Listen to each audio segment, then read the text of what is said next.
Hello hi అండి అందరికీ. ఈరోజు నేను బంగాళదుంప మసాలా కూర చేస్తున్నాను. బంగాళదుంపలు కుక్కర్లో వేసి 2 విజిల్ రానించే వరకు ఉడికించానండి. ముందుగా టమాటాలు 2, ఉల్లిపాయ 1, పచ్చిమిరకాయ తీసుకున్నాను. స్టవ్ ఆన్ చేసి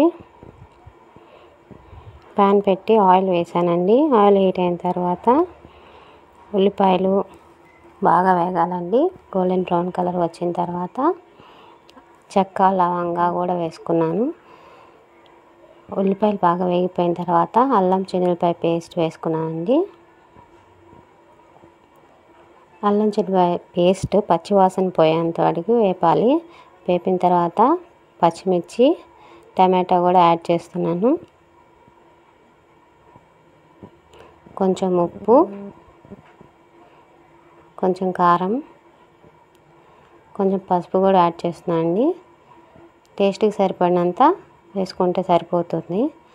కొంచెం టమాటాలు బాగా మగ్గిపోయేంత వరకు టమాటాలు మగ్గనిచ్చి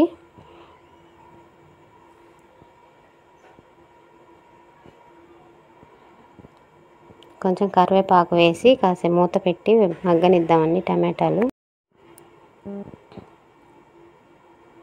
ఒకసారి గంటితో కలుపుకున్నామంటే కొంచెం మొత్తం ఉడికిపోతుంది కదా.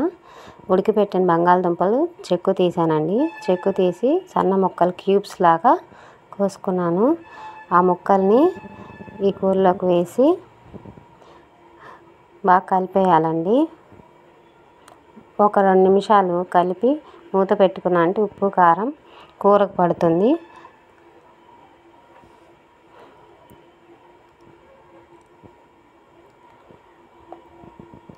కూర మూత పెట్టి ఒక 5 నిమిషాలు మగ్గనిద్దామండి.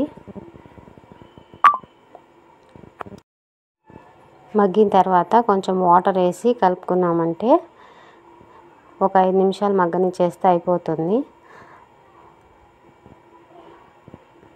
కొంచెం చిక్కగా పెట్టుకుంటే బాగుంటుందండి. చపాతీలోకి కానీ రైస్లోకి కానీ చాలా బాగుంటుంది. టేస్ట్ మాత్రం సూపర్ ఉంటుంది. లాస్ట్లో కొంచెం కొత్తిమీర వేసుకుంటే మనకి ఎంతో టేస్టీగా ఉండే రైస్లో కానీ చపాతీలో కానీ పొటాటో మసాలా కూర రెడీ అయిపోతుందండి. Thank you for watching. Please subscribe Priya kitchen.